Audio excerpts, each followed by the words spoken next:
चलिए बुआ लोग, बढ़िया हैं जी आप लोग।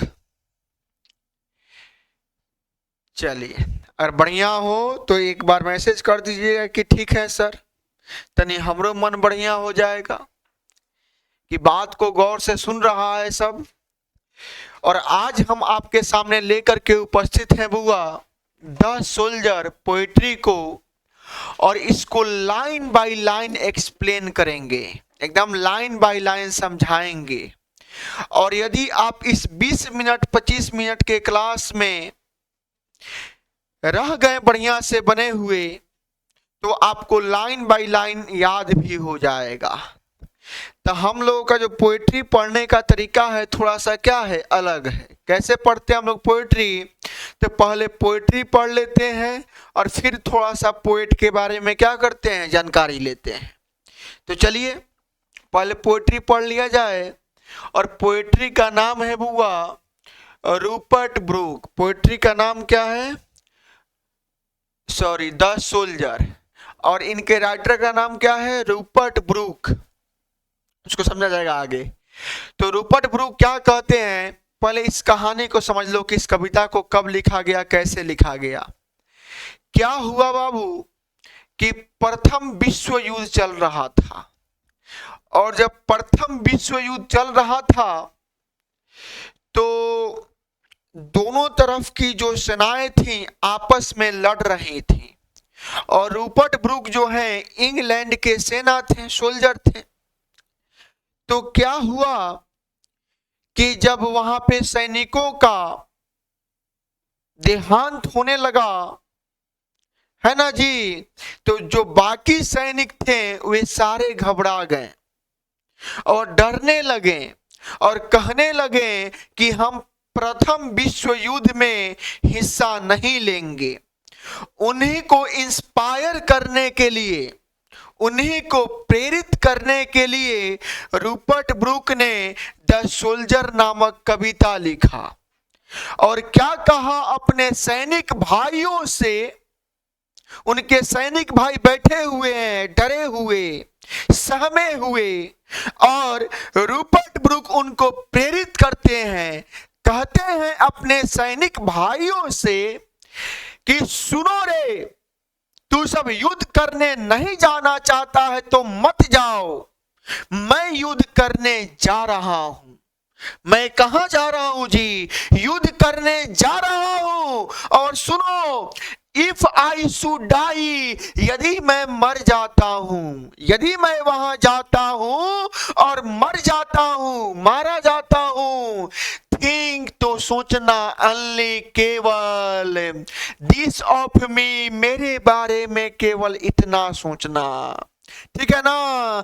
कभी कहते हैं कि तुम लोग युद्ध करने नहीं जा रहे हो ना, मैं जा रहा हूं, और यदि मैं वहां मर जाता हूं तो मेरे बारे में केवल इतना ही सोचना। क्या सोचना?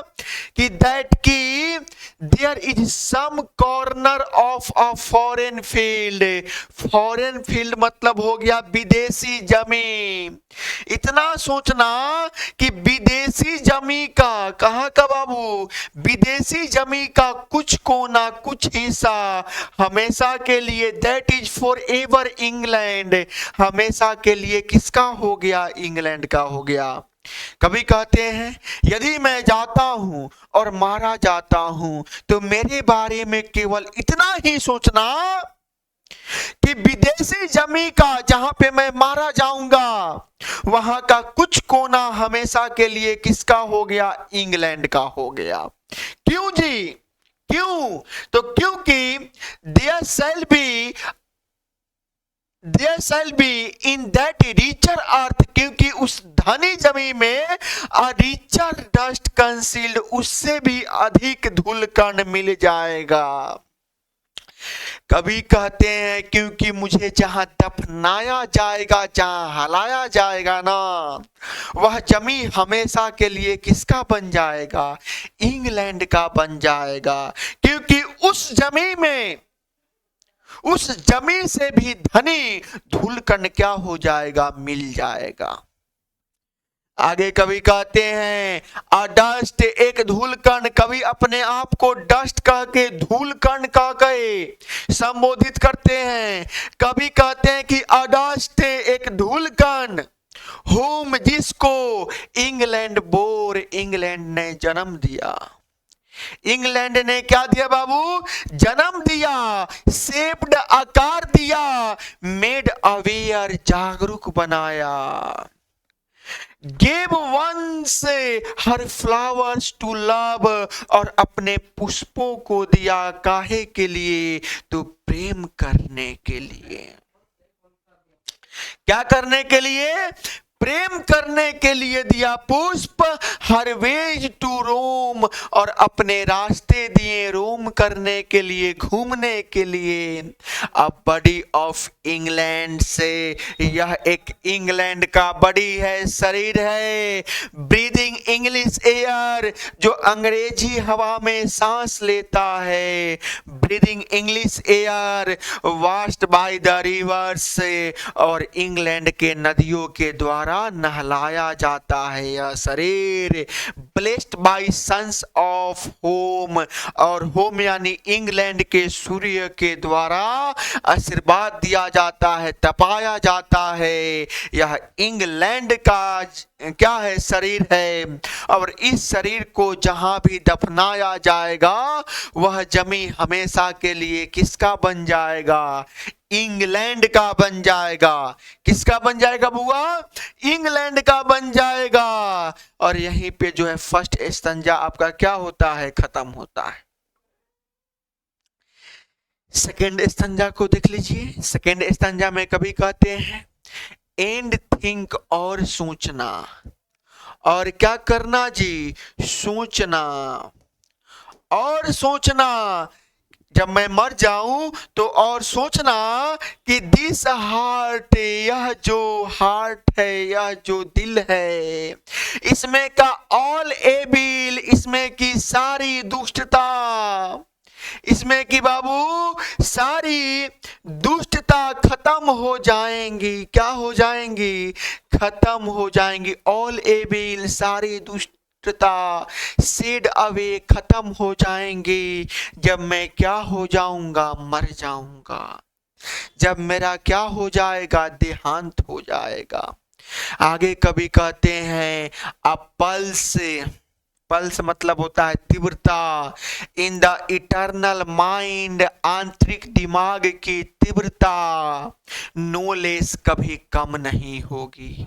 कभी कहते हैं कि मैं मर जाऊंगा तो यह सोचना कि इस हृदय का सारा पाप मिट जाएगा, लेकिन जो दिमाग का तीव्रता होगा, दिमाग की जो यादें होंगी, वो कभी नहीं मिटेंगी।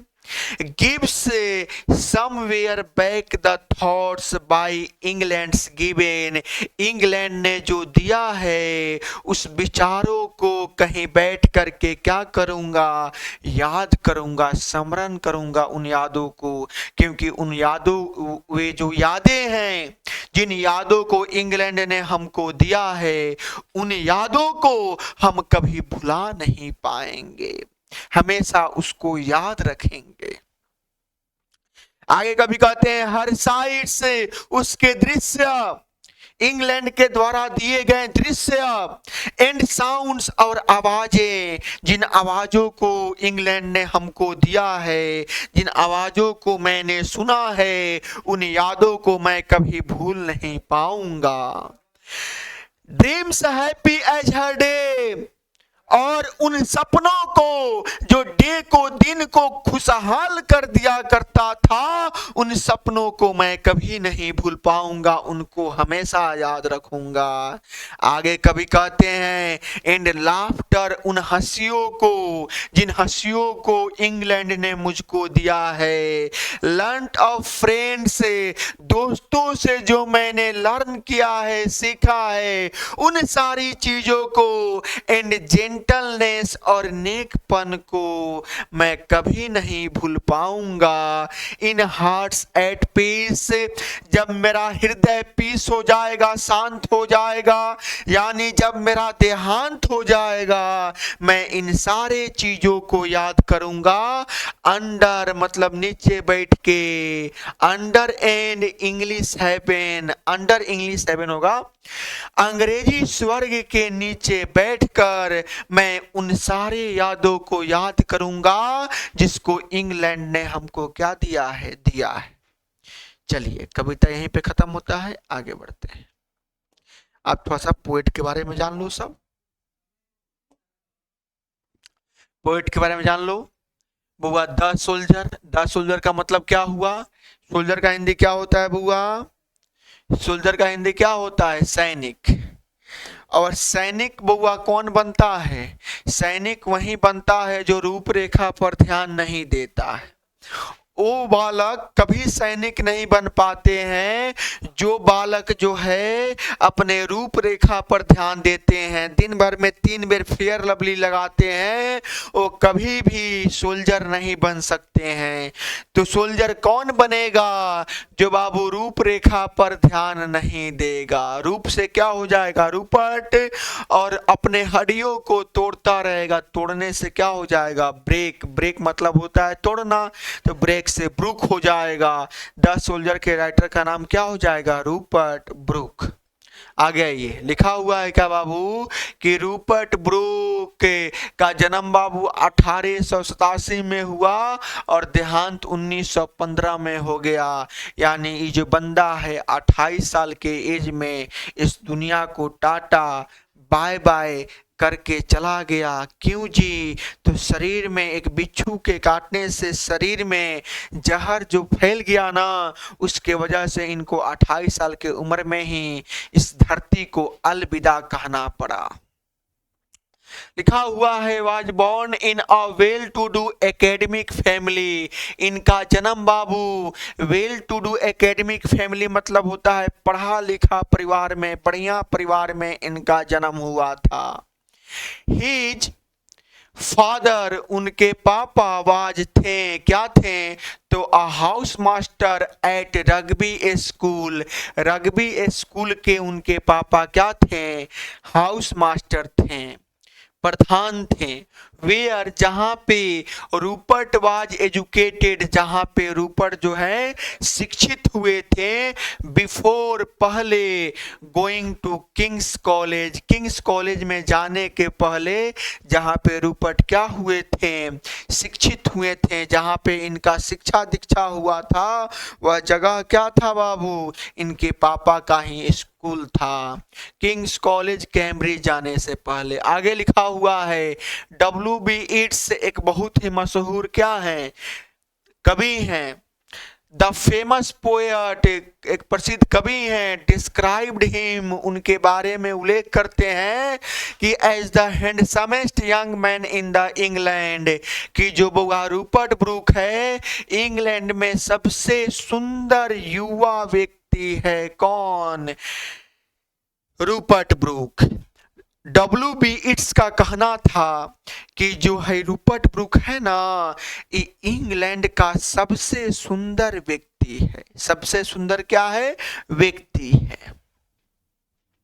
आगे लिखा हुआ है ही एज्यूम्ड, उनका मानना था कि अ सिंबॉलिक रोल, एक सांकेतिक रोल, दैट इवेंचुअली टर्न्ड, जो धीरे धीरे बदल गया, into the myth of a young and beautiful fallen warrior, एक युवा और सुंदर योद्धा के कहानी के रूप में इनकी कथाएं जो हुई क्या हो गई? परिवर्तित हो गई थी।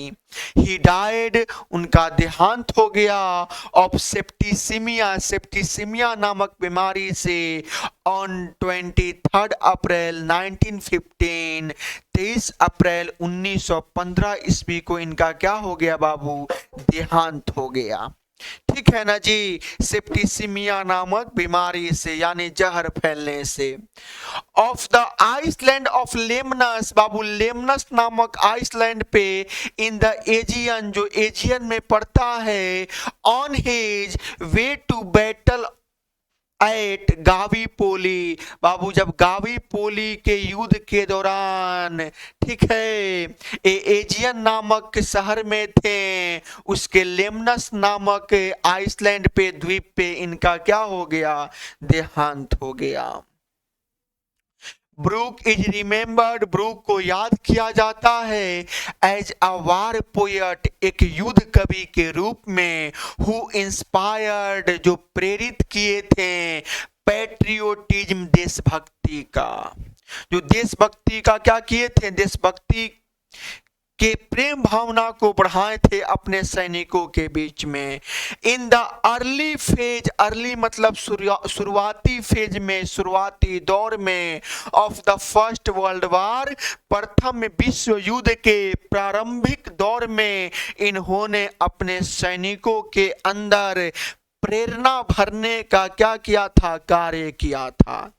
हिज रेप्यूटेशन, उनका सम्मान, चिफली रेस्ट, मुख्य रूप से निर्भर करता है, ऑन 5 वार सोनेट्स, 5 युद्ध सोनेट पे। अब सोनेट क्या होता है बाबू, सोनेट किसको कहते हैं, तो सुन लीजिएगा, 14 लाइन के कविता को, कितने लाइन के कविता को, 14 लाइन के कविता को क्या कहा जाता है, सोनेट कहा जाता है। तो 5 को मुख्य सोनेट पर इनकी जो है सम्मान टिकी हुई है, जिसमें से the soldier is undoubtedly the best and the most anthologised, जिसमें से जो द सोल्जर है सबसे बढ़िया और उत्तम क्या है, कविता है। और यहीं पे जो है एक बार स्क्रीनशॉट लेना चाहें तो ले सकते हैं, यहीं पे आपका कविता जो है क्या होता है, कंप्लीट होता है। ठीक है बाबू, मिलते हैं अगले कविता के साथ में अगले वीडियो में, तब तक के लिए बाय।